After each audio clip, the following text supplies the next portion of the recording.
नमस्कार दोस्तों, आप सभी का हमारे YouTube चैनल में बहुत बहुत स्वागत है। जैसा कि हम लोग इस लेक्चर में एक आंसर राइटिंग का प्रैक्टिस करते हैं और उसका डिटेल में एनालिसिस करते हैं, तो आज भी हम लोग आज के क्वेश्चन का डिस्कस करेंगे और उसका डिटेल में एनालिसिस करेंगे। किस तरह से आप अपना आंसर और बेटर बना सकते हैं, बेटर से बेस्ट बना सकते हैं, ताकि और आप अच्छे मार्क्स गेन करें और आपकी जो यूपीएससी की तैयारी है उसको और स्ट्रॉन्ग बना सकें।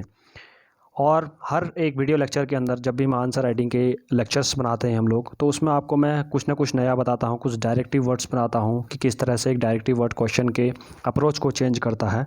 तो उसी तरह से आज कुछ जानने को मिलेगा, तो वीडियो को अंत तक देखिए और अपना एनालिसिस भी देखिए कि आप किस तरह से अपने आंसर राइटिंग में इम्प्रूव कर रहे हैं या नहीं कर रहे हैं। देखिए, आज चलिए शुरुआत करते हैं आज के क्वेश्चन से। आज का क्वेश्चन बहुत ही स्ट्रेट फॉरवर्ड था, कोई इसमें नया कोई डायरेक्टिव वर्ड है नहीं इसमें आज, तो सिंपल सा स्ट्रेट फॉरवर्ड क्वेश्चन है। तो उसका आंसर भी एक स्ट्रेट फॉरवर्ड आपका होना चाहिए। तो मैं आशा करता हूं कि हर किसी ने आंसर लिखा होगा, क्योंकि बहुत इजी सा क्वेश्चन था और मॉर्निंग में ही पंकज सर ने आपको सारी डिटेल लगभग क्वेश्चन के रिगार्डिंग दे दी थी। तो नया कुछ आज कुछ लिखने को था नहीं मेरे पास, क्योंकि आपको ऑलरेडी वो सारी डिटेलें पेड ग्रुप के माध्यम से मिल चुकी थी।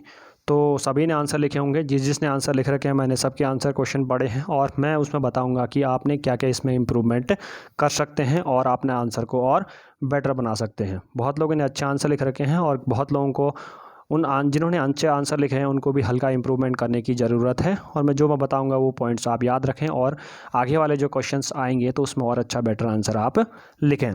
देखिए, आज का जो क्वेश्चन है, in the light of recently passed farm bills and labour codes mention the provisions and challenges of the bill. Straight forward question है, कोई रॉकेट साइंस नहीं है इस क्वेश्चन में, या कोई डायरेक्टिव वर्ड नहीं है जिसमें कि आपको कुछ अलग सा लिखना होगा। कुछ पॉइंट ही आपको याद रखने हैं, जैसे हम लोग एनालाइज, एग्जामिन, एलुसिडेट इस टाइप की चीज़ें करते हैं, तो काफ़ी अलग अलग उसमें अप्रोच हो जाती हैं। बट आज का जो क्वेश्चन है बहुत स्ट्रेट फॉरवर्ड क्वेश्चन है। आपको प्रोविजंस लिखने थे जो आपको पेड ग्रुप के माध्यम से मिल चुके होंगे, तो आपका आंसर तो ऑलरेडी वो तैयार था उसमें ज़्यादा। अब मैं इसमें देखने की बात थी इस क्वेश्चन में कि आपने एंडिंग और उन सभी जो पॉइंट्स हैं उनको किस तरह से आपने स्ट्रक्चर्ड फॉर्म में लिखा है या नहीं लिखा है, उसको हम लोग इस क्वेश्चन में देखेंगे। तो देखिए, तो आज हम लोग ज़्यादा डिस्कस करेंगे हमारे जो पेड यूजर्स हैं उन्होंने कैसे आंसर लिख रखे हैं और उनको किस किस को कैसा इंप्रूवमेंट करना है और कैसे पॉइंट्स और अच्छा बना सकते हैं। अभी तक वीडियो को लाइक नहीं किया है तो लाइक कीजिए, सब्सक्राइब नहीं किया तो सब्सक्राइब कीजिए और पीआर पब्लिकेशन के साथ बने रहिए। चलिए शुरुआत करते हैं सबसे पहले हमारे एनालिसिस से। तो सबसे पहला हमारे पास आता है जो आंसर राइटिंग मैंने पढ़ी, वो है गुगुलू जी की। आई थिंक सो नाम मैं गलत ले रहा हूँ या नहीं लगा, तो अगर गलत नाम है तो सॉरी, बट जो नाम लिख रखा है मैं उसी को पढ़ रहा हूँ इधर। तो अगर मैं इनका आंसर अगर मैं पढ़ता हूँ तो स्टार्टिंग में तो इन्होंने जो आंसर लिख रहे हैं, तो मुझे लगता है इनको आंसर को पढ़ के कि इन्होंने अभी स्टार्टिंग की है।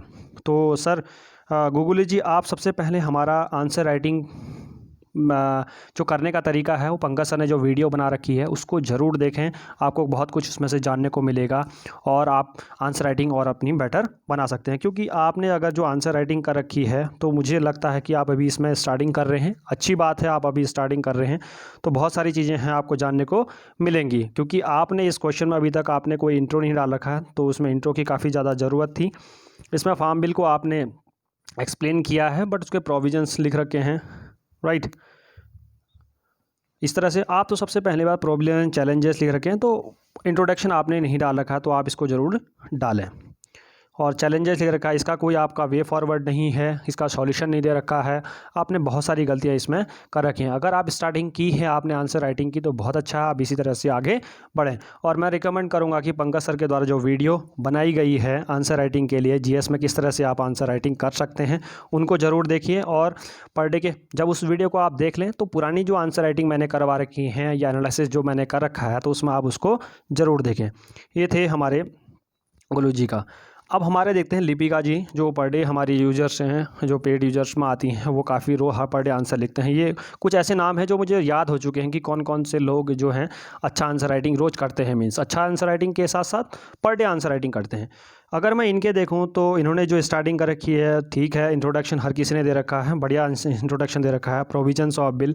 देखिए, और एक चीज़ और मैं आपको लास्ट में बताऊंगा कि एक की पॉइंट बताऊंगा, उसको आपने ज़रूर याद रखना है। तो मैं इनका आंसर अगर देखूं तो इन्होंने ठीक ठाक लिख रखा है, कोड ऑफ बिल को प्रोविजंस लिख रखे हैं।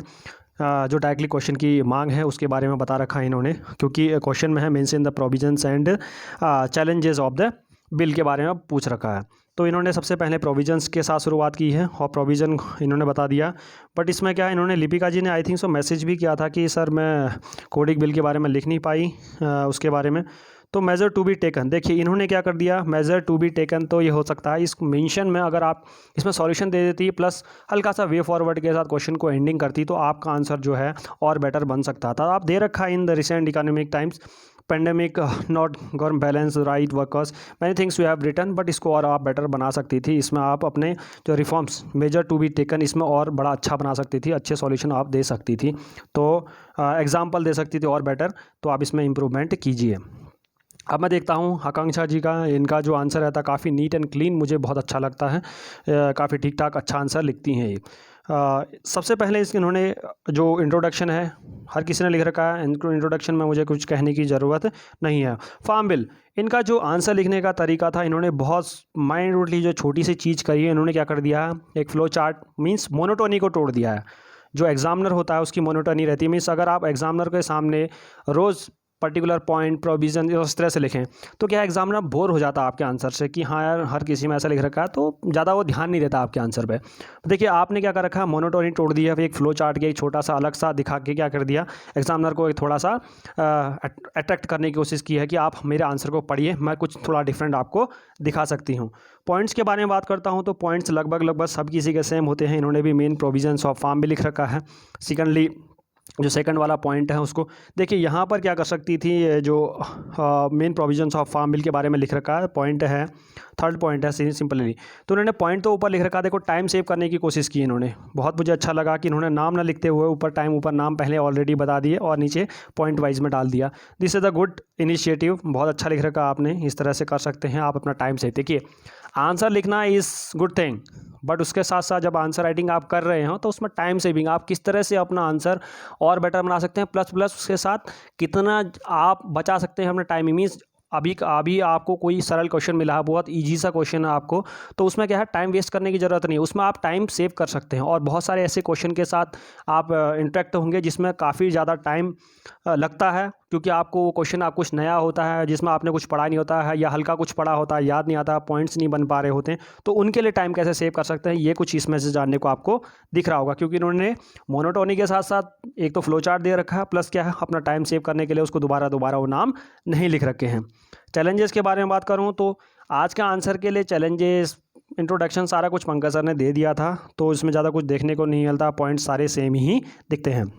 लेबर लॉज के लेबर कोड्स के अंदर इन्होंने लिख रखा, बहुत सही लिख रखा, नीटली स्ट्रक्चर्ड है answer. Fundamental for training of workers, बहुत कुछ ऐसा कुछ लिख रखा है। चैलेंजेस लिख रखे हैं, बहुत सही लिख रखा।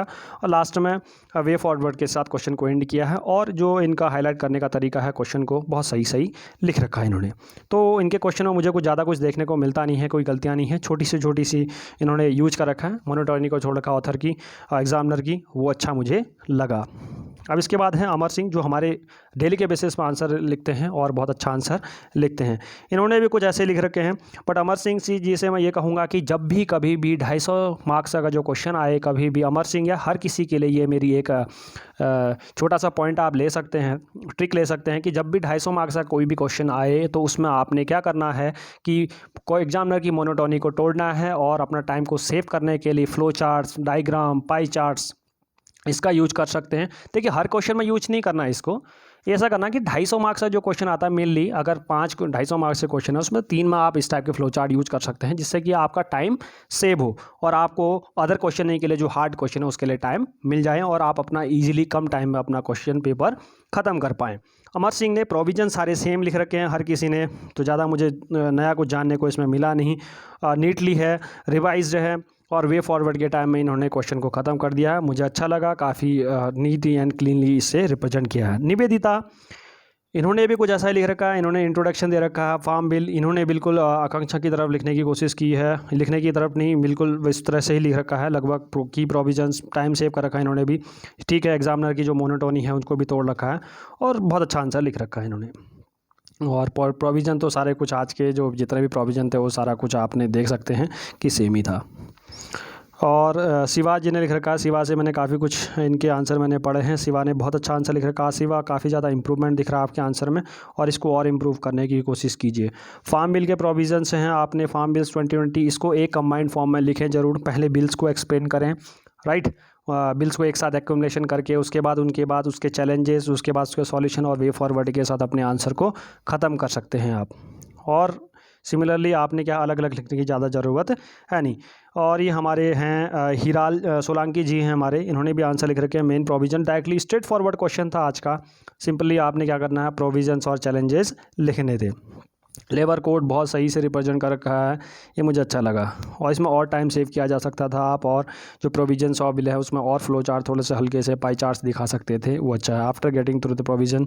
और जो एक चीज़ तो मैंने एक चीज़ देखी, जितने भी लोगों ने आंसर जो एंडिंग लिख रखी है वो सब ने सेम लिख रखी है। आई डोंट नो वाई, वो आंसर के उसमें से लिख रखी है या हर किसी ने एक दूसरे से कुछ लिख रखा है, कॉपी कर रखा है कहीं से, तो मुझे ये नहीं पता कहाँ से लिख रहा है। बट एक मोनिटर सब में देखा कि सबका एक जो एंडिंग है वो सेम मुझे दिखाई दी। और जो हमारे हैं कैप्टन शिवम, ये रोज़ लिखते हैं, इनका है तो 3 फार्म बिल्स, ये अच्छा लगा मुझे देखे। कैप्टन शिवम जी ने बहुत अच्छा ऐसा लिख रखा है, और ये छोटा सा इन्होंने डायग्राम जैसा बना दिया, बहुत अच्छा लगा मुझे। आंसर पढ़ने में मज़ा आ रहा था इनके आंसर को देखने में। चैलेंजेस लिखे लेबर कोड में, बहुत सही लिख रखा है। अल्दो कोविड-19 hits the farmers, government to care farmers as well as labours, ठीक है। और इन्होंने लिख रखा farmers and labours are the backbone of Indian economy, अच्छा आंसर लिख रखा। एंडिंग बहुत अच्छी है, सबसे मतलब अलग से जो एंडिंग लगी इन्हीं की लगी मुझे। और कैसे लगभग जितने भी यूजर्स हैं हमारे, उनकी जो एंडिंग है उस लगभग सेम ही है, सब ने एक जैसा ही कुछ लिख रखा है। तो आप अपने एंडिंग में कुछ थॉट्स लाइए, कुछ नए प्रोवर्ब्स लाइए, राइट, कुछ अच्छा और बेटर बनाने की आप उससे कोशिश कर सकते हैं। तो आज का जो क्वेश्चन है यहीं पर ख़त्म होता है, आपके एनालिसिस यहाँ का था। I hope you like the video, do like, share and subscribe to the channel. जय हिंद, जय भारत।